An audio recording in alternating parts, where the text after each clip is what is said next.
ಶ್ರೀಮಂತರಾಗಲು ನಿಮ್ಗೆಲ್ಲರಿಗೂ ಸ್ವಾಗತ. ನಾನು ಪ್ರಿಯರಾಮ್ ಬೆಡಿನ ಮೇಲೆ ನಿಮ್ಗೆಲ್ಲರಿಗೂ ಶುಭ ಸಂಜೆ. ಇವತ್ತು ಮಾರ್ಕೆಟ್ನ ಒಂದು ವಿಶ್ಲೇಷಣೆ ಶುರು ಮಾಡಕ್ ಮುಂಚೆ ಒಂದೇ ಒಂದು ಸಣ್ಣ ಒಂದು ಗ್ಲೋಬಲ್ ಲೆವೆಲ್ ಅಲ್ಲಿ ಏನಾಗ್ತಾ ಅಂತ ಒಂದ್ ಸ್ವಲ್ಪ ನೋಡ್ಕೊಳ್ಳೋಣ. ನಾನು ಜಾಪನೀಸ್ ಯೆನ್ ಕ್ಯಾರಿ ಟ್ರೇಡ್ ಬಗ್ಗೆ ಒಂದು ವಿಷಯ ಮಾತಾಡ್ತಿದ್ದೆ. ಏನು ಈ ಜಾಪಾನ್ ಬಗ್ಗೆ ನಮ್ಗೆ ಯಾಕೆ ಬೇಕು ಸರ್, ನಾವು ನಮ್ಮ ಇಂಡಿಯಾ ಬಗ್ಗೆ ಮಾತಾಡಿ ಅಂತ ಹೇಳ್ಬೋದು ನೀವು. But very very important. ಯಾಕಂದ್ರೆ ಇದು ಸಣ್ಣ ಪುಟ್ಟ ವಿಷಯ ಅಲ್ಲ. ಇದೊಂದು 5 ರಿಂದ 20 ಟ್ರಿಲಿಯನ್ ಡಾಲರ್ಗಳ ಒಂದು ವಿಷಯ. 5 ರಿಂದ 20 ಟ್ರಿಲಿಯನ್ ಡಾಲರ್. ಇಂಡಿಯಾದ ಒಂದು GDP ಬಂದು ಅಪ್ರಾಕ್ಸಿಮೇಟ್ಲಿ $4 ಟ್ರಿಲಿಯನ್ ಇದೆ. ನಾ ಮಾತಾಡ್ತಿರೋದು 5 ರಿಂದ 20 ಟ್ರಿಲಿಯನ್ ಡಾಲರ್ ಗ್ಲೋಬಲ್ ಲೆವೆಲ್ ಅಲ್ಲಿ ಆಗಿರುವಂತಹ ಒಂದು ವಿಷಯ. ಏನಾಯ್ತು ಅಂತ ಹೇಳ್ತೀನಿ. ಹಿಸ್ಟಾರಿಕಲ್ ಏನಂತಂದ್ರೆ ಜಪಾನ್ ಅಲ್ಲಿ ಡಿಫ್ಲೇಟರಿ ಸಿಚುವೇಶನ್ ಅಂದ್ರೆ ಹಣ ದುಬ್ಬರ ಆಗ್ತಾನೆ ಇಲ್ಲ. ಓವರ್ ಸಪ್ಲೈ, ಕನ್ಸಂಪ್ಷನ್ ಕಮ್ಮಿ. ಜನಗಳು ಜಪನೀಸ್ ಜನ ಹೆಂಗೆ ಅಂದ್ರೆ ಅವ್ರ ಮೆಂಟಾಲಿಟಿ ಹೆಂಗೆ ಸೇವಿಂಗ್ಸ್ ಮೆಂಟಾಲಿಟಿ. ಸೇವ್ ಮಾಡಿ ಇಟ್ಕೊಳ್ಳುವಂತ ಮೆಂಟಾಲಿಟಿ. ಅವರು ಅಮೆರಿಕಾದವ್ರ ತರ ಕ್ರೆಡಿಟ್ ಕಾರ್ಡ್ ಉಜ್ಜಿ ಖರ್ಚು ಮಾಡುವಂತ ಜನ ಅಲ್ಲ. ಅವ್ರು ಸೇವಿಂಗ್ಸ್ ಮಾಡೋ ಮೆಂಟಾಲಿಟಿ. ಹೀಗಾಗಿ ಅವರ ಒಂದು ಕನ್ಸಂಪ್ಷನ್ ತುಂಬಾ ಕಮ್ಮಿ ಇತ್ತು. ಪ್ರೊಡಕ್ಷನ್ ಸಿಕ್ಕಾಪಟ್ಟೆ. ಜಪಾನ್ ಎಕ್ಸ್ಪೋರ್ಟ್ ಮಾಡ್ತಾರೆ, ಎಲ್ಲ ಮಾಡ್ತಾರೆ ಕರೆಕ್ಟ್, ಅಂದ್ರೂ ಪ್ರೊಡಕ್ಷನ್ ಸಿಕ್ಕಾಪಟ್ಟೆ. ಈ ಒಂದು ಕನ್ಸಂಪ್ಷನ್ ಜಾಸ್ತಿ ಮಾಡ್ಲಿ ಏನಕ್ಕೋಸ್ಕರ ಏನ್ ಮಾಡಿದ್ರೆ ಬ್ಯಾಂಕ್ ಅವರು ಜಪಾನ್ ಅಲ್ಲಿ ಇಂಟ್ರೆಸ್ಟ್ ರೇಟ್ ನೀವು ಲೋನ್ ತಗೊಂಡ್ರೆ, ಹೌಸಿಂಗ್ ಲೋನ್, ಪರ್ಸನಲ್ ಲೋನ್, ಗಾಡಿ ಲೋನ್ ಏನ್ ತಗೊಂಡ್ರು ನಿಮ್ಗೆ ಲೆಸ್ ದನ್ 1%, 1% ಕಮ್ಮಿ ಬಡ್ಡಿ. ನಮ್ಮ ರೈತರಿಗೂ ಅಷ್ಟು ಸಿಗಲ್ಲ ಇವತ್ತಿನ ಕಾಲದಲ್ಲಿ. ಸೊ ತುಂಬಾ ಕಮ್ಮಿ ಬಡ್ಡಿ. ಕೆಲವು ಟೈಮಲ್ಲಿ ಫ್ರೀ ಆಗಿ ಕೊಡುವಂತಹ ಒಂದು ಕೆಲವು ಸ್ಕೀಮ್ಸ್ಗಳು ಇದೆ ಅಲ್ಲಿ. ಬಟ್ ಲೆಸ್ ದನ್ 1% ಬಡ್ಡಿ ಸಿಗುವಂತಹ ಒಂದು ಕಥೆ ಇತ್ತು. ಹೀಗಾಗಿ ಜನಗಳು ಜಪಾನ್ ಅಲ್ಲಿ ಕೊಡ್ತಾ ಇದ್ರು. ಈ ಒಂದು ಆಪರ್ಚುನಿಟಿನ ಉಪಯೋಗಿಸ್ಕೊಳ್ಳಕ್ಕೆ ಜನ ಅಲ್ಲಿ ಅಂತ ಪ್ರಳಯಾಂತಕರು ಅಂದ್ರೆ ಕನ್ಸಂಪ್ಷನ್ ಜಾಸ್ತಿ ಆಯ್ತು, ಅದ್ ನಿಜ. ಆದ್ರೆ ಈ ಒಂದು ಯೆನ್ ನ ಅಮೆರಿಕನ್ ಡಾಲರ್ ಕನ್ವರ್ಟ್ ಮಾಡಿ US ಅಲ್ಲಿ, ಮೇನ್ಲಿ US ಅಲ್ಲಿ, ಬೇರೆ ದೇಶಗಳಲ್ಲೂ ಇದೆ, ಅಂದ್ರೆ ಯುರೋಪಿಯನ್ ನೇಷನ್ಸ್ ಅಲ್ಲಿ, ನಮ್ಮ ಇಂಡಿಯನ್ ಇದರಲ್ಲಿ, ಪ್ಲಸ್ ಬೇರೆ ದೇಶಗಳಲ್ಲಿ ಜಪಾನ್ ಅಲ್ಲಿ ಸಾಲ ತಗೊಂಡು ಕಮ್ಮಿ ಪರ್ಸೆಂಟ್ಗೆ, 1%ಗೆ ಜಾಸ್ತಿ ರಿಟರ್ನ್ಸ್ ಕೊಡುವಂತಹ ಫಿಕ್ಸ್ಡ್ ಡೆಪಾಸಿಟ್ ಇರ್ಬೋದು, ಟ್ರೆಜರಿ ಬಾಂಡ್ಸ್ಗಳಿರ್ಬೋದು, ಸ್ಟಾಕ್ ಮಾರ್ಕೆಟ್ ಇರ್ಬೋದು, ಈ ತರ ಜಾಗಗಳಲ್ಲಿ ಟ್ರಿಲಿಯನ್ಸ್, 5 ರಿಂದ 20 ಟ್ರಿಲಿಯನ್ ಡಾಲರ್ ಅಂತ ಹೇಳೋದಲ್ಲ, ಇಷ್ಟು ದುಡ್ಡನ್ನ ತಗೊಂಡು ಜಪಾನ್ ನಲ್ಲಿ ರಿಟೇಲರ್ಸ್ ಇರ್ಬೋದು, ಇನ್ಸ್ಟಿಟ್ಯೂಷನ್ಸ್ ಇರ್ಬೋದು, ಇವರೆಲ್ಲರೂ ಬೇರೆ ದೇಶದಲ್ಲಿ ಇನ್ವೆಸ್ಟ್ಮೆಂಟ್ ಮಾಡ್ಲಿಕ್ಕೆ ಶುರು ಮಾಡೋದು. ಆಯ್ತಾ? Very interesting. ಇದೇನಾಗುತ್ತೆ, ಎಲ್ಲೋ ಒಂದ್ ಕಡೆ 6% 7% ದುಡ್ಡು ಬರುತ್ತೆ, ಬಡ್ಡಿ ಬರುತ್ತೆ. ಇವ್ರು ಜಪಾನ್ ಬರೀ 1% ಕೊಡಬೇಕು. ಸೊ ಅವ್ರೇನ್ ಮಾಡ್ತೀರಿ, ಕಳಿಸ್ಕೊಂಡು ಆರ್ಬಿಟ್ರೇಜ್ ಅಂತ ಹೇಳ್ತಾರೆ, ಇದರ ಮಧ್ಯದಲ್ಲಿ ಇರುವಂತಹ ಒಂದು ಲಾಭನ ಪಡ್ಕೊಂಡು ವಾಪಸ್ ತೀರ್ಸೋದು, ಈ ತರ ಕೆಲಸ ಮಾಡ್ತಾ ಇದ್ರು. ಈ ತರ ಅಷ್ಟೊಂದು ಟ್ರಿಲಿಯನ್ಸ್ ಆಫ್ ಡಾಲರ್ಸ್ ಇನ್ವೆಸ್ಟ್ ಆಗಿದೆ. ಎಲ್ಲಿ? US ಟ್ರೆಜರಿ ಬಾಂಡ್ಸ್ ಗಳಲ್ಲಿ, ಪ್ಲಸ್ ಈ ತರ ಒಂದು ಜಾಗಗಳಲ್ಲಿ. ಓಕೆನಾ? ಸೊ ಈ ತರ ಒಂದು ಕಥೆ. ಈಗ ಜಪಾನ್ ಅಲ್ಲೂ ಒಂದು ಸಣ್ಣ ಮಟ್ಟಕ್ಕೆ ಒಂದ್ ಸ್ವಲ್ಪ ಇನ್ಫ್ಲೇಟರಿ ಸಿಚುವೇಶನ್ಗಳು ಬರಕ್ ಶುರುವಾಗಿದೆ. ಅಂದ್ರೆ ಇನ್ಫ್ಲೇಟರಿ ಅಂದ್ರೆ ಸ್ವಲ್ಪ ತುಂಬಾ ಜಾಸ್ತಿ ಅಲ್ಲ, ತುಂಬಾ ಸಣ್ಣ ಮಟ್ಟ ಹಣದುಬ್ಬರಗಳು ಬರಕ್ ಶುರುವಾಗಿದೆ. ಈ ಒಂದು ಕಾರಣಕ್ಕೆ ಜಪಾನ್ ಅಲ್ಲೇ ಏನ್ ಮಾಡ್ತಾ ಇದ್ದಾರೆ, ಇಂಟ್ರೆಸ್ಟ್ ರೇಟ್ ನ ಹೆಚ್ಚು ಮಾಡಬೇಕು ಒಂದು ಯೋಚನೆಗಳು ನಡೀತಾ ಇದೆ. ಸೊ ಜಪಾನ್ ಅಲ್ಲಿ ಇಂಟ್ರೆಸ್ಟ್ ರೇಟ್ ಜಾಸ್ತಿ ಆಗೋದ್ರೆ ಯಾರ್ಯಾರು ಹೂಡಿಕೆ ಮಾಡಿರ್ತಾರೆ, ಇದೇ ರಿಸ್ಕ್. ಈ ಆರ್ಬಿಟ್ರೇಜ್ ಇರೋದು ಇದೇ ರಿಸ್ಕ್. ಏನ್ ರಿಸ್ಕ್ ಇದೆ?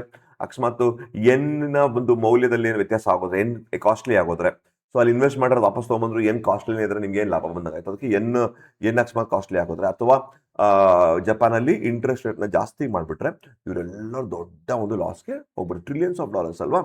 ಬಟ್ ಅರ್ಥ ಮಾಡ್ಕೊಳ್ಳಿ, ಇದೆಲ್ಲ ಎಲ್ಲಿ ಹೂಡಿಕೆ ಆಗಿದೆ? ಇದೆಲ್ಲ ಹೂಡಿಕೆ ಆಗಿರೋದು ನಮ್ಮ ಮಾರ್ಕೆಟ್ ಅಲ್ಲಿ, US ಮಾರ್ಕೆಟ್ ಅಲ್ಲಿ, ಟ್ರೆಜರಿ ಬಾಂಡ್ಗಳಲ್ಲಿ, ಗವರ್ಮೆಂಟ್ ಬಾಂಡ್ಗಳಲ್ಲಿ ಎಲ್ಲ. ಬಾಂಡ್ ಅಂದ್ರೆ ಸಾಲ. ಅರ್ಥ ಮಾಡ್ಕೊಳ್ಳಿ, ಯಾರಾದ್ರೂ ಬಂದ್ಬಿಟ್ಟು ಒಂದು ಬಾಂಡ್ ತಗೊಂಡ್ರೆ, ಗವರ್ಮೆಂಟ್ ಬಾಂಡ್ ತಗೊಂಡ್ರೆ, ಟ್ರೆಜರಿ ಬಾಂಡ್ ತಗೊಂಡ್ರೆ ಆ ದೇಶಕ್ಕೆ ನಾವು ಕೊಟ್ಟ ಸಾಲ. ಇನ್ವೆಸ್ಟ್ ಮಾಡೋನು ಅವನು ಕೊಟ್ಟ ಸಾಲ. ಸೊ ಸಾಲ ಹಿಂಪಡಿತಾ ಅಂತ ಅರ್ಥ. ಈಗ ಕೊಡ್ಲೇಬೇಕು, ವಾಪಸ್ಸು ಲಿಕ್ವಿಡ್ ಮಾಡ್ಲೇಬೇಕು. ಸೊ ಆ ದೇಶಗಳಲ್ಲಿ ಇಮ್ಮಿಡಿಯೇಟ್ ಆಗಿ ದುಡ್ಡನ್ನ ಇವರಿಗೆ ಕೊಡ್ಲೇಬೇಕು. ಪ್ಲಸ್ ಸ್ಟಾಕ್ ಮಾರ್ಕೆಟ್ ಅಲ್ಲಿ ಹೂಡಿಕೆ ಮಾಡಿದ್ರೆ, ಈ ಜಾಪನೀಸ್ ಯೆನ್ ಕ್ಯಾರಿ ಟ್ರೇಡ್ ಅಲ್ಲಿ ಬಂದಿರೋ ದುಡ್ಡನ್ನ ಸ್ಟಾಕ್ ಮಾರ್ಕೆಟ್ ಅಲ್ಲೂ ಮ್ಯಾಸಿವ್ ಸೆಲ್ಲಿಂಗ್ಗಳು ಆಗ್ಲಿಕ್ಕೆ ಶುರು ಆಗುತ್ತೆ. ಏನ್ ಸರ್, ಜಪಾನ್ ಇಷ್ಟು ಚಿಕ್ಕ ದೇಶ, ಅಷ್ಟೊಂದು ದೊಡ್ಡ ಇಂಪ್ಯಾಕ್ಟ್? ಎಸ್, ಅಷ್ಟೊಂದು ಡಾಲರ್ಗಳನ್ನ ಅವರು, ಅಷ್ಟೊಂದು ಟ್ರಿಲಿಯನ್ಸ್ ಆಫ್ ಡಾಲರ್ಸ್ನ ಅವ್ರು ಇನ್ವೆಸ್ಟ್ ನೋಡಿ. ಅದೇ ಹೇಳ್ತಿರೋದು, ಸಣ್ಣ ರಾಷ್ಟ್ರ ಆದ್ರೂ ಅವರ ಔಟ್ಪುಟ್ ಸಿಕ್ಕಾಪಟ್ಟೆ. ನಮ್ಮ ದೇಶ ಅನ್ಫಾರ್ಚುನೇಟ್ಲಿ, ನನಗೆ ಇದು ಪಾಲಿಟಿಕ್ಸ್ ತರ ಹೋಗುತ್ತೆ. ನಮ್ಮ ದೇಶ ಇವತ್ತಿಗೂ ಅಷ್ಟೇ, ಹಿಂದೆನೂ ಅಷ್ಟೇ, 70 ವರ್ಷ 14 ವರ್ಷ ಏನೇ ವರ್ಷಗಳಿರ್ಲಿ, ನಮ್ಮ ದೇಶದಲ್ಲಿ ಒಂದು ಎಕ್ಸ್ಪೋರ್ಟ್ ಓರಿಯೆಂಟೆಡ್ ಒಂದು ಎನ್ವೈರನ್ಮೆಂಟ್ ಕ್ರಿಯೇಟ್ ಮಾಡಕ್ ಆಗ್ತಾ ಇಲ್ಲ ನಮ್ಮ ದೇಶದಲ್ಲಿ. ಎಷ್ಟು ದೊಡ್ಡ ದೇಶ, 140 ಕೋಟಿ ಇರುವಂತಹ ಜನಗಳು, ಇಷ್ಟು ದೊಡ್ಡ ಲ್ಯಾಂಡ್ ರಿಸೋರ್ಸಸ್, 3 ಹೊತ್ತು ಸೂರ್ಯ ಇರುತ್ತೆ, ನಮ್ಗೆ ಎಷ್ಟು ಬೇಕಾದ್ರೂ ಬೆಳಿಬಹುದು, ಏನ್ ಬೇಕಾದ್ರೂ ಮಾಡ್ಬೋದು ಅಂತ ದೇಶ. ಸೋಂಬೇರಿಗಳ ದೇಶ ನಾವೆಲ್ಲರೂ, ಮಹಾನ್ ಸೋಂಬೇರಿಗಳು. ಆ ಸೋಂಬೇರಿಗಳೇ ಆರಿಸಿರುವಂತಹ ಕೆಲವು ಲೀಡರ್ಗಳು. ಆ ಲೀಡರ್ಗಳಿಗೂ ವಿಷನ್ ಇಲ್ಲ ಅನ್ಸುತ್ತೆ ಒಂದೊಂದ್ಸರಿ ನನಗೆ. ಈ ಗೌರ್ಮೆಂಟ್ ಬೈತಾ ಇಲ್ಲ, ಯಾವ ಹಿಂದಿ ಗೌರ್ಮೆಂಟ್ ಬೈತಾ ಇಲ್ಲ. ನನ್ಗೇನ್ಸುತ್ತೆ ನೋಡಿ, ಇಲ್ಲಿ ಬೇರೆ ಡೈರೆಕ್ಷನ್ ಮಾತಾಡಕ್ ಶುರು ಮಾಡಿದ್ರೆ, ಪಾಲಿಸಿ ಡಿಸಿಷನ್ಸ್ಗಳಿರ್ಬೋದು, ರೆಗ್ಯುಲೇಟರಿ ಡಿಸಿಷನ್ಸ್ಗಳಿರ್ಬೋದು, ಪ್ರತಿಯೊಂದಕ್ಕೂ ಒಂದು ಕಂಡ್ಯೂಸಿವ್ ಎನ್ವೈರನ್ಮೆಂಟ್, ಅಂದ್ರೆ ಒಂದು ಬಿಸ್ನೆಸ್ ಬೇಕಾದಂತ ಒಂದು ಎನ್ವೈರನ್ಮೆಂಟ್ ನ ಕ್ರಿಯೇಟ್ ಮಾಡಕ್ಕೆ ಹೋಗಲ್ಲ ನಮ್ಮಲ್ಲಿ. ಯಾಕಂದ್ರೆ ಮಾಡಿದ್ರೆ ಜಾತಿ ಪಾಲಿಟಿಕ್ಸ್, ಆ ಪಾಲಿಟಿಕ್ಸ್, ಈ ಪಾಲಿಟಿಕ್ಸ್ ಎಲ್ಲ ಶುರು ಆಗಿ ಯಾವುದು ಏನು ನಡೆಯಕ್ಕೆ ಆಗಲ್ಲ. ಸೊ ಅನ್ಫಾರ್ಚುನೇಟ್ಲಿ ನಾವು ಈ ತರ ಕೆಲವು ಆಪರ್ಚುನಿಟಿ ಒಂದು ತೋರಿಸ್ತೀನಿ ನಿಮ್ಗೆ, ಒಂದೇ ಒಂದು ಈ ಸ್ಕ್ರೀನಲ್ಲಿ ತೋರಿಸ್ತೀನಿ, ಎಂತಹ ವಿಪರ್ಯಾಸ ಅಂತ ತೋರಿಸ್ತೀನಿ ನಿಮ್ಗೆ. ನೋಡಿ ಈ ಒಂದು ಜಾಗದಲ್ಲಿ ನೋಡಿ, ಇಲ್ಲಿ ಇದು ಇನ್ಫ್ಲೇಷನ್ ಚಾರ್ಟ್, ಇದು ಆಯ್ತಾ, ಇನ್ಫ್ಲೇಷನ್ ರೇಟ್. ಇಲ್ಲಿ ನೋಡಿ, ಇಲ್ಲಿ ಹೈಲೈಟ್ ಮಾಡಿದ ತಕ್ಷಣ ಕೆಲವು ದೇಶಗಳು ಮಾತ್ರ ಹೈಲೈಟ್ ಆಗುತ್ತೆ. ಇಲ್ಲಿ ನೋಡಿದ್ರೆ ನಿಮ್ಗೆ ವೆರಿ ಕ್ಲಿಯರ್ ಆಗಿ ಜಪಾನು, ಚೈನಾ, ಕೆಲವು ಕಂಟ್ರೀಸ್ ಎಲ್ಲ ಇಲ್ಲಿ ನೋಡ್ಬೋದು ಹೈಲೈಟ್ ಮಾಡಿದಾಗ ಯಾವ ಹೈಲೈಟ್ ಆಗುತ್ತೆ ಆ ಕಂಟ್ರಿಗಳು. ಜಪಾನ್ ನಲ್ಲಿ ಇನ್ಫ್ಲೇಷನ್ ಎಷ್ಟು ಕಡಿಮೆ ಇದೆ ನೋಡಿ, ಇಲ್ಲಿ 0.4 ಇಂದ 3% ಅಷ್ಟೇ ಇನ್ಫ್ಲೇಷನ್, ತುಂಬಾ ಕಮ್ಮಿ ಇನ್ಫ್ಲೇಷನ್ ಇರೋದು. ನಮ್ಮ ದೇಶ ಬಂದ್ರೆ ಈ ಕಡೆ ಆಲ್ಮೋಸ್ಟ್ 4 to 6% ಅಂತ ಆವರೇಜ್ ಅಂತ. ಈ ದೇಶದಲ್ಲಿ ಜಮ್ಮು ಕಾಶ್ಮೀರ ಏನೋ ಕಾಣಿಸ್ತಾ ಇಲ್ಲ, ಇದು ಟ್ರೇಡಿಂಗ್ ಅವ್ರದ್ದು ತಪ್ಪಾಗಿದೆ. ಜಮ್ಮು ಕಾಶ್ಮೀರ ನಮಗೆ ಸೇರ್ಬೇಕಿತ್ತು, ಅದು ತೋರಿಸ್ತಿಲ್ಲ ಅದು. ಸೊ ನೋಡಿ ಇಲ್ಲಿ ಈ ತರ ನೋಡ್ಕೊಂಡ್ ಬಂದ್ರೆ ನಮ್ಮ ದೇಶದ ಕತೆ ನೋಡಿ ಹೆಂಗಿದೆ ಅಂತ. ಇನ್ನು ಸ್ವಲ್ಪ ಈ ಕಡೆ ಬಂದ್ಬಿಟ್ರೆ ನಮ್ದು, ಈ ಕಡೆ ಬಂದ್ಬಿಟ್ರೆ ಪಾಕಿಸ್ತಾನ ಕಡೆ, ಈ ಕಡೆ ಬಂದ್ಬಿಟ್ರೆ ನಮ್ದು ಕತೆ ಮುಗೀತು. ಸೊ ಹಾಗಾಗಿ ಇಲ್ಲಿ ನೋಡಿ, ಇಲ್ಲಿ ಇಂಟ್ರೆಸ್ಟ್ ರೇಟ್ ನೋಡೋಣ. ಇಲ್ಲಿ ನೋಡಿ ಇಂಟ್ರೆಸ್ಟ್ ರೇಟ್ ನೋಡಿದ್ರೆ ಜಾಪನೀಸ್ ಇಂಟ್ರೆಸ್ಟ್ ರೇಟ್ ನೋಡಿ, one of the lowest. Japan ಇಲ್ಲಿ ಇರೋದು, ಇದು ಜಪಾನ್. ಓಕೆ, ಇಲ್ಲಿ ಇರೋದೆಲ್ಲ ಇದೆ ಜಪಾನ್. ಓಕೆ, ಇಲ್ಲಿ ಕಾಣ್ತಿರೋದು. ಓಕೆ, ಇದು ನೋಡಿ one of the lowest interest rate 0 to 5%. ನಮ್ಮ ದೇಶ ಅರೌಂಡ್ 5 to 7% ರೇಂಜ್ ಅಲ್ಲಿ ಇದೆ ಅಂತ ತೋರಿಸ್ತಾ ಇದೆ. ಸೊ ಬೇರೆ ಬೇರೆ ದೇಶಗಳಲ್ಲಿ ಬೇರೆ ಬೇರೆ ಇನ್ಫ್ಲೇಷನ್ ಹೆಂಗೆ ಇರುತ್ತೆ ಅದ್ರ ಪ್ರಕಾರ ನಮ್ಮ ಒಂದು ಇಂಟ್ರೆಸ್ಟ್ ರೇಟ್ ಕೂಡ ಅದೇ ತರ ಇರುತ್ತೆ. GDP ಎಲ್ಲ ಬಿಟ್ಟಕ್ಕೆ ಅನ್ಎಂಪ್ಲಾಯ್ಮೆಂಟ್ ಎಲ್ಲ ಆಮೇಲೆ ನೋಡ್ಕೊಳ್ಳೋಣ. ಬಟ್ ಸದ್ಯಕ್ಕೆ ನಮ್ಮ ದೇಶದ ಪ್ರಾಬ್ಲಮ್ ಇದು. ಸೊ ಈಗ ಪ್ರಾಬ್ಲಮ್ ಏನಂದ್ರೆ ನಮಗೆ ಈ ಜಾಪನೀಸ್ ಅವರು ಅಕಸ್ಮಾತ್ ಇನ್ಫ್ಲೇಷನ್ ಜಾಸ್ತಿ ಆಗ್ತಾ ಇರೋದ್ರಿಂದ ಎನ್ ಟ್ರೇಡ್ ನ ಸ್ಟಾಪ್ ಮಾಡಕ್ ಹೋದ್ರೆ, ಅಥವಾ ಒಂದು ಪಾಲಿಸಿ ಬೇಕಾದ್ರೆ ಎನ್ ಟ್ರೇಡ್ ಮಾಡಂಗಿಲ್ಲ ಅಂತ ಒಂದು ಪಾಲಿಸಿ ಹಾಕಿದ್ರೆ, ಅಥವಾ ಇಂಟ್ರೆಸ್ಟ್ ರೇಟ್ ಜಾಸ್ತಿ ಮಾಡಿದ್ರೆ ಸಾಕು, ಮ್ಯಾಸಿವ್ ದುಡ್ಡು ವಾಪಸ್ ಹೋಗಕ್ ಶುರು ಆಗುತ್ತೆ.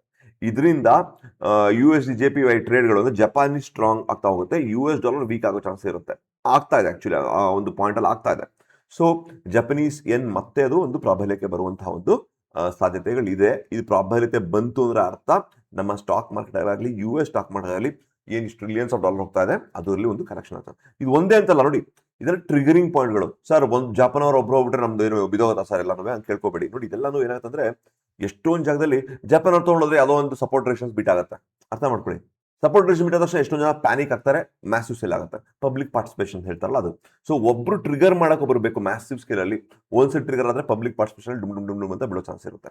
ಸೊ ಇದೆಲ್ಲ ಮಾರ್ಕೆಟ್ ನ ನಿಯಮ, ಅಂದ್ರೆ ಮಾರ್ಕೆಟ್ ಅಲ್ಲಿ ಕರೆಕ್ಷನ್ ಆಗ್ಬೇಕು, ಎಲ್ಲ ಮಾಡ್ಬೇಕು ಎಲ್ಲ. ಬಟ್ ಇದೊಂದು ಪ್ರಾಮಿನೆನ್ಸ್ ನಮ್ಮ ಕಣ್ಮುಂದೆ ಇದೆ ಅನ್ನೋದು ನಿಮ್ಗೆ ಗೊತ್ತಿರಬೇಕು ಅನ್ನೋಕ್ಕೋಸ್ಕರ ಇದು ನಿಮ್ಗೆ ಹೇಳ್ತಾ ಇದ್ದೀನಿ.